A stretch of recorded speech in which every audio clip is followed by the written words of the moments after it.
Okay, Bio 348 students, it's Candice again, and this is going to be our last section, hopefully. Shouldn't spend too much longer on it. And we are just going to do a quick recap here. We left off the last one talking about photo inhibition and how excess light can lead to the inactivation or damage of photosystem 2. And remember, photosystem 2 is that first one in the light reactions, and photosystem 2 is made up of a bunch of proteins, and protein, the D1 protein, can be very damaging under photo inhibition.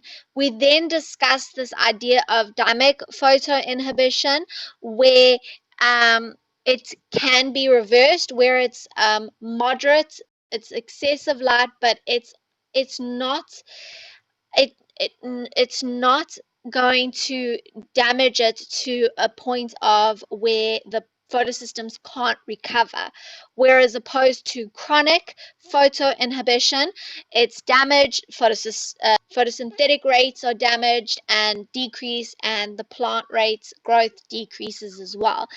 So we understand this idea of photo inhibition, and then was just a diagram where we looked at, remember, now we've discussed light response curves, and I told you that light response curves are valuable informations or tools of plotting valuable information for plant ecophysiologists, and this is just one. So we're having a look at the absorbed light. So remember, we were talking about photosynthetically active radiation, or those wavelengths that the plant absorbs in, and we said that round about 2000 will be up the top of the canopies, and as you get more shaded, it will decrease. And this is the photosynthetic rate over here. Now remember, oxygen evolution, the same as carbon dioxide assimilation, carbon dioxide fixation, etc. And then we were talking about how we get a compensation point where the respiration rate is that plants also respire, so they also give off carbon dioxide, but the photosynthetic apparatus, or the photosynthesis, sequences what is used in cellular respiration, and you'll see that that will generally show here down at the bottom, and where it is 0, these are called the compensation points. So you'll see that a little bit better here when we get to it. So this is now a light response curve, and it's doing this light response curve with chronic photoinhibition, dynamic, and optimal photosynthesis. And you can see how much too much excess light can damage the photosystems. We won't get enough oxygen being made, and not enough sugars and glucose for the plants to grow. Now you can see in the dynamic photo inhibition that there is chance for it to recover. It can still eventually reach optimal. It's not excess damage, whereas chronic, she's done. Put a fork in it, it's done. So this is a basic, very, very basic light response curve, and this just shows you where everything's important, and this slide's very important. So you can compare it to this and all the other light response curves that you might see, and you can see here we've got that CO2 evolution, carbon dioxide absorption. So this is now from the 0, it's telling you carbon dioxide evolution, cellular respiration, CO2 absorption, photosynthesis. Cellular respiration, you can see the plant starts off. Remember, this is relative light intensity. So as the plant starts its cycle, it's respiring, Then all of a sudden we get the light compensation point, and all of a sudden photosynthesis starts happening as we increase the light, and eventually we're going to get to a point where we have light saturation point. And this light saturation point will generally mean that there is now a limit. All of a sudden rubisco is going to become the limiting factor. Here's another example, same thing over there, and here, just another example of a light response curve.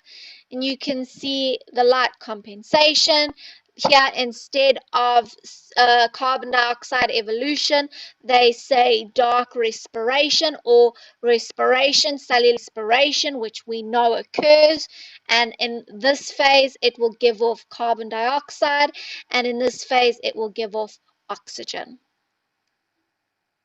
Okay, so this is just to have a look at what could happen during favorable environmental conditions in terms of what is absorbed, what is dissipated, given back off into the atmosphere, and what is involved in actually phytochemistry or involved in photosynthesis.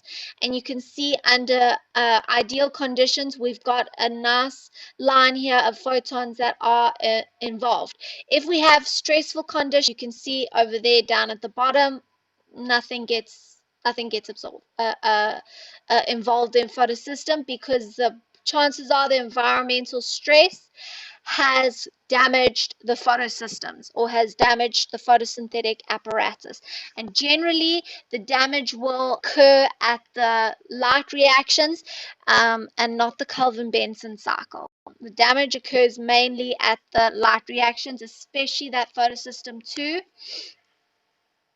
Okay, so chronic photoinhibition, exposure to high levels of light. Remember, it's going to decrease the quantum efficiency and the maximum photosynthetic rate. So it's going to decrease how well the plant photosynthesizes. And if it happens for an extended period, then we could actually get damage to that D1 protein in the reaction center. Remember, D1 protein is what photosystems are made up of, and that reaction center is where that special chlorophyll is held, where it collects the electron in the photosystem. So where that electron is collected by the photosystem is called the reaction center, and the D1 protein in that reaction center could be damaged. So obviously it's going to affect the way it accepts electrons and excites them to the next state, to a higher state, to get the energy that is required. We also do get a situation where it can also happen at low temperatures as well as extreme climatic conditions. So any stress can damage the D1 protein in that reaction center. Okay, so we've now had a look at how photosynthetic responses are going to occur, or how the photosystems and how photosynthesis is going to occur, is going to respond to light. Let's have a look at how photosystems or photosynthesis is going to respond to temperature. Remember that the stomata will take up the carbon dioxide, release the oxygen, but it'll also take in the water as well. And water loss will also happen through the stomata, transpirational rates, to keep it cool. So this is regulated by the stomata guards. Remember, I told you that the water controls the opening and the closing of the stomata. When they're nice and turgid, the stomata is open. When they're flaccid, the stomata is closed. Remember that by causing water to release out of the stomata as a gaseous form, you have to put energy in to the liquid to convert it from liquid to gas, which dissipates some of that heat, so it allows it to cool, and it keeps the leaves cool under high light. So remember, photosynthesis involves a lot of enzymes, rubisco, those proteins, all of those are temperature dependent. If the temperatures are too low, they become inactive. If they're too hot, they become denatured. So temperature, leaf temperature, is going to affect transpiration as well as the uptake of carbon dioxide and the releasing of oxygen and water. Okay, so you need to do a self-study on these pages from your Taser and Zager. Please let me know if you guys don't have the Taser and Zager, because I might have an electronic copy. But you never heard that from me, so let me know. So you need to do this. You need to understand why long wave radiations allow for heat to dissipate. So the energy comes in, the plant loses it to cooling over here, and how this long wave radiation is going to affect photosynthesis. That is your job. Okay, so we've looked at how photosynthesis is going to respond to light, how photosynthesis is going to respond to temperature. Now we're going to look at how photosynthesis is going to respond to carbon dioxide. Now, carbon dioxide, we know, comes through the stomata into the intercellular airspace and then into the cells and then the chloroplasts, ready for fixation at the Calvin-Benson cycle to Rubisco. Now, this was quite a while ago. I'm pretty sure it's a lot higher than 390 parts per million, but do yourself a favor, check what the current carbon dioxide levels are, and you've just got to think, okay, more carbon dioxide, higher photosynthetic rates, right? Yeah, I think so. So think about it now. High carbon dioxide, higher photosynthetic rates. The reverse is also true. Low carbon dioxide, high oxygen limits in the plant's intercellular air spaces, going to affect that Rubisco, and this specifically in C3. Okay, so this is just to tell you that all should have been revision. It should have been done in Bio 204. This should be you just brushing up on that right now. So the next 7 slides, honestly, just a recap. We're going to go so quick. Okay, we know we've got the light reaction, we've got the Calvin-Benson cycle, we know that the light is going to come in, we know that it's at the light reaction where oxygen is going to be given off, and we know that our oxygen is given to us by water. We know that our end products are going to be NADPH and ATP, along with those hydrogen plus ions, and these energy is going to be sent to the Calvin-Benson cycle. The Calvin-Benson cycle is going to take place in 3 stages: carboxylation, reduction, regeneration. We know that carboxylation is where the carbon dioxide is going to bind with this 5-carbon ribulose 1,5-bisphosphate. We're going to get 3 PGAs, and we're going to add a little bit of energy, and it's going to reduce to 3GP. And then from these, we're going to get our glucose. Remember, we have 6 conveyor belts happening at the same time, working together. We're going to end up with 1 6-carbon molecule, and a little bit of energy is going to regenerate from there to this ribulose 1,5-bisphosphate, and this is happening with 6 other cycles together in unison. So remember, it's a 3-step process. The ATP donates the energy, it's reduced, and then it's taken to build up the sugars, proteins, amino acids, etc. Remember, Rubisco has dual activity. It has affinity for both carbon dioxide and oxygen, so it can bind with oxygen and cause photorespiration specific when Rubisco attaches to oxygen, and remember, when it attaches to oxygen, it is inusable. That whole cycle is broken. It cannot be regenerated. And that's what makes a cycle so vital, so important, is the fact that it can regenerate that rubisco after got that glucose molecule. And because of that photorespiration, the C3 pathway is regarded as wasteful. So what I mean by that is the C3, remember, the C3 came about when there was high carbon dioxide levels, low oxygen levels, and then all of a sudden the oxygen levels started increasing and the carbon dioxide levels started decreasing. Now we've got a situation where C3's rubiscos are open to binding with oxygen or binding with carbon dioxide. Now think about what's happening right now. We've got a situation where the carbon dioxide is increasing and the oxygen levels are decreasing. What's going to happen to C3? When you have elevated CO2 in your tank that you're busy with, what should happen to the P? So remember now, C3 is considered wasteful because of that photorespiration that can occur, and as a result, everything I've just said is in these slides. As a result, two different types of mechanisms for concentrating carbon dioxide at the rubisco site, carboxylation site, C4 and CAM. Okay, so remember I showed you in the beginning the structure of it, how the structure of the leaf changes.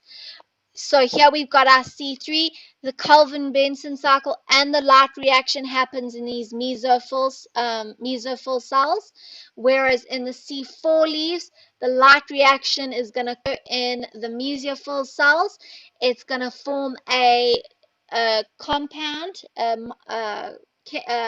chemical, and this chemical is going to be moved through into the bundle sheaths, where it's going to deliver the carbon dioxide to the rubisco, so that there is no chance of oxygen getting anywhere near the rubisco. So by separating the light reaction and the Calvin-Benson cycle, the chances for oxygen meeting rubisco is unlikely. And the way that the C4s do this is because of the way the leaf is structured. Look at those bundle sheaths. Look at the bundle sheaths. Look how they are different from in the C3. Remember, both the light and Calvin-Benson cycle happen in these mesophyll cells, whereas here the mesophyll cells are only responsible for the light reaction, and then in the bundle sheaths we have the Calvin-Benson cycle happening. So this is what actually happens in C4. You've got your carbon dioxide into the mesophyll sites. Remember, this is where the ATP and the light reaction is occurring. This carbon dioxide bonds with a molecule, a 3-chained molecule. Stay with me now. A 3-chain molecule called pyruvate, or PEP, phosphophenol pyruvate, PEP.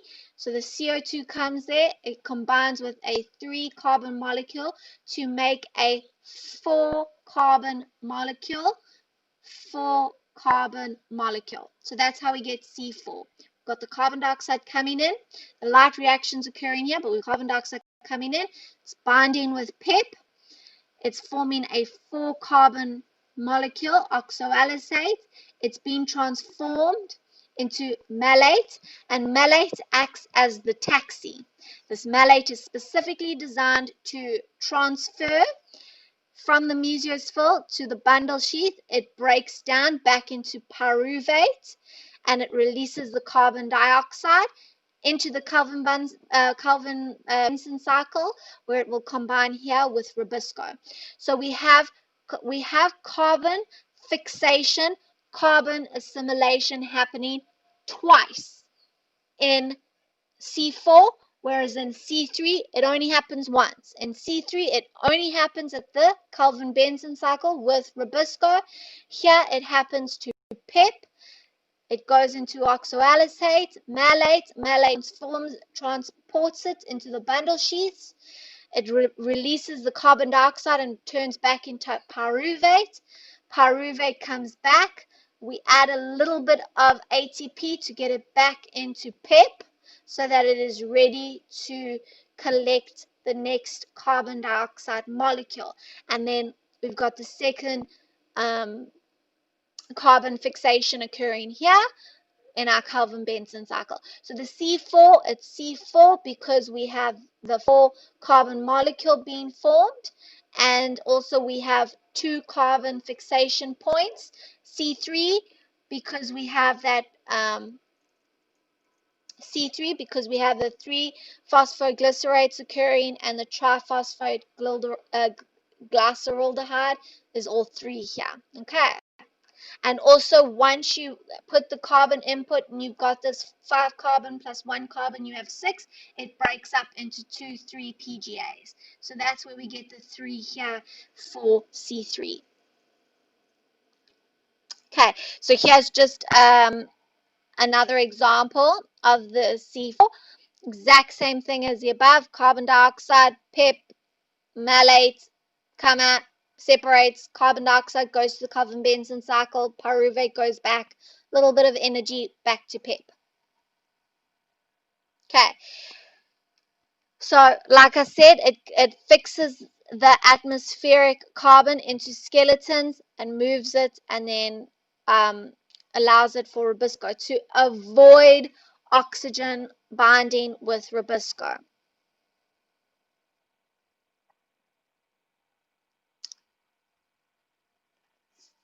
Okay, so this is just how much carbon dioxide is increasing. So you would think that with the carbon dioxide increasing, the C3 plants might have a little bit more of a benefit. Okay, global, but now it's because carbon dioxide's increasing, which is going to allow more photosynthesis. Remember that that's not the only thing that's happening. That's global warming is also happening. So along with carbon dioxide increasing, we have an increase in temperature. Waves are going to be trapped, and this is going to affect the way plants are going to respond. So under laboratory conditions, if we make everything perfect, the growth rate will increase and only become limited to nutrients available. But in the environment, in the real world, it's not only carbon dioxide that's increasing. The light's going to play a role. Temperature is going to play a role. Carbon dioxide is going to play a role. All of these are interacting, they're interlinked, and they're connected. Remember, this is the only module where you have to think about every single lecture as one solid strand. When you're looking and analyzing those plants, you need to pull from photosynthesis, water relations, nutrients, etc., etc.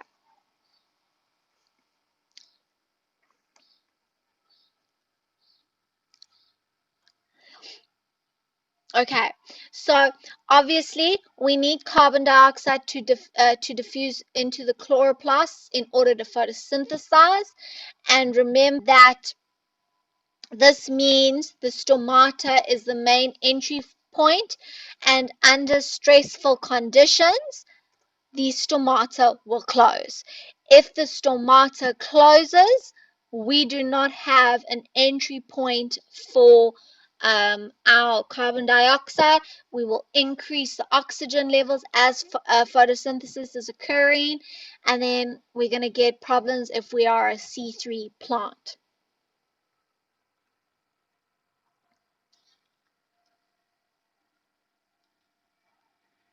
Okay, so when I say this CO2 and water is a functional dilemma, remember, do you keep your stomata open and allow water to exit and uptake carbon dioxide, but you've got hardly any water?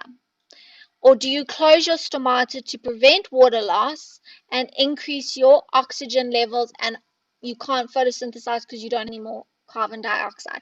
So it's a balancing act that the plants need to do. And the plants do this very well.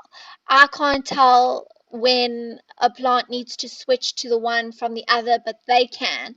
But there comes a point where they can't cope anymore. And when they can't cope anymore, this functional dilemma means nothing, and they're going to have to stop anyway. Okay, so these next few these slides are just explaining how we're going to get carbon dioxide into the stomata. Remember, these are nice turgid stomata. There's nice filled with water. The carbon dioxide is going to come in. It's going to go into these intercellular air spaces. We're going to have some resistance, and we're going to enter here, and we're going to go into the liquid phase. Once we're in the liquid phase, we will go to the chloroplasts, and off we go.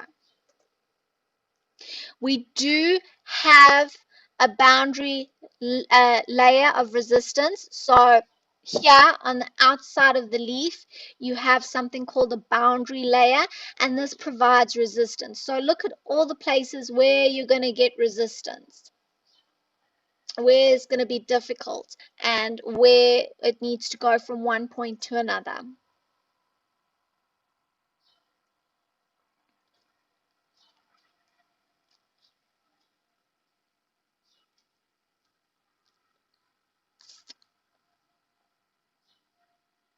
Okay, so this slide is basically saying exactly what we've been saying, that you need to know what are your limitations and what is needed in the plants. If you have optimal conditions, what's going to happen under elevated carbon dioxide? Well, obviously, your plant rate is going to increase, your photosynthetic rate is going to increase. The intercellular air spaces, which is known as CI, which you'll also see on light response curves. This is these areas over here, these intercellular air spaces. That's how we define them. We give it a C with a little R. So obviously, if you have low intercellular concentration of carbon dioxide, if you have low, sorry guys, my kitty's going crazy. Carsey! Sorry, he's so old, he's going crazy. What you doing, old man? Please, bub. Okay, so sorry about that. Kitty has been removed. So if you obviously do not have high concentrations of carbon dioxide here, then you are going to not be able to photosynthesize. Likewise, remember this structure seems to be significant or resembling that of a C3. If you have both the light reaction and the Calvin-Benson cycle occurring right here, then when you have high concentrations, because the stomata is closed, if you have high concentrations of oxygen, it's going to bind with that rubisco. Okay, so here we're saying that obviously if we increase, so let's go here to our slides. Here we go. If we increase the compensation point, you are not going to have to photosynthesize as much to recuperate that. So if you increase it, so if you pull it more this way, you're not going to need as much light, etc., etc.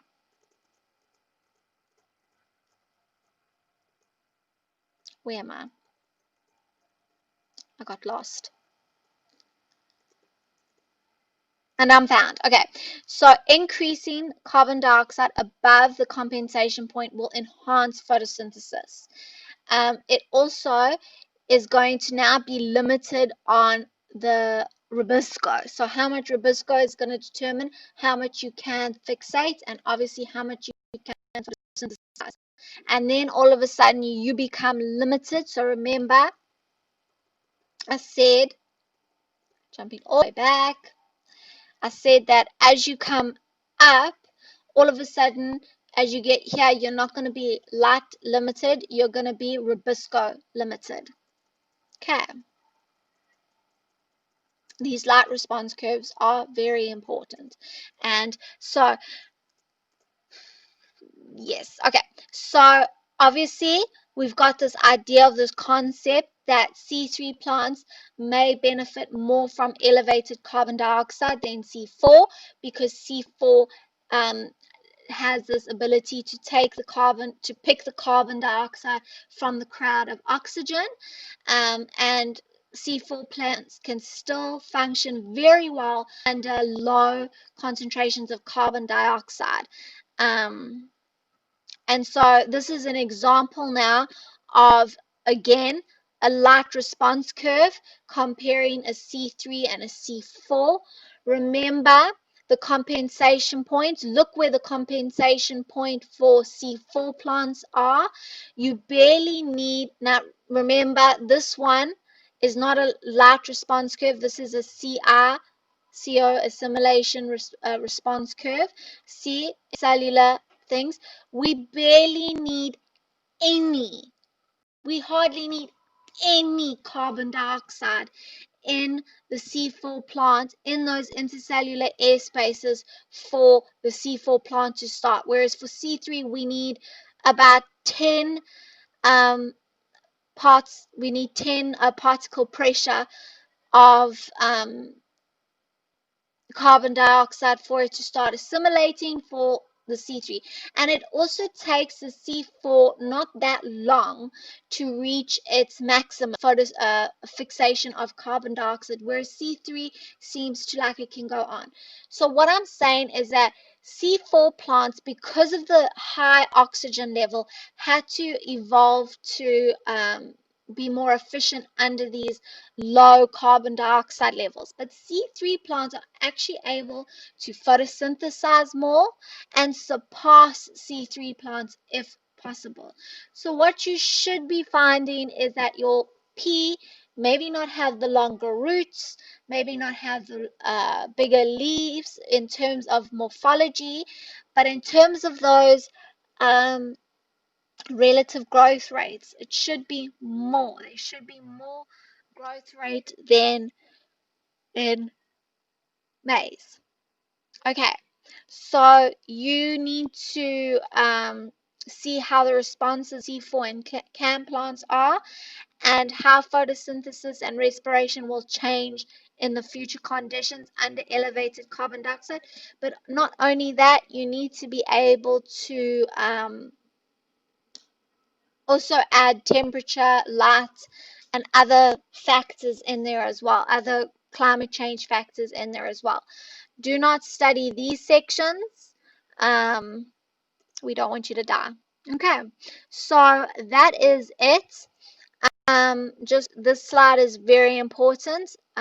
Your carbon assimilation to intercellular carbon dioxide, and knowing that C4 need a lower internal carbon dioxide level to start photosynthesizing and meet their compensation points, whereas C3 need a lot more to start photosynthesizing.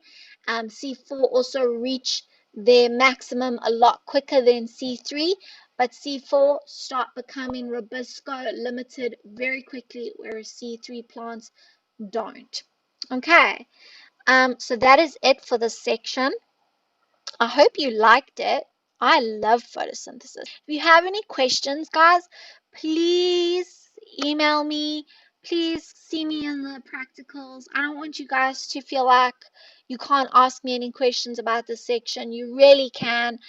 I'm not a dragon all of the time. So, okay, stay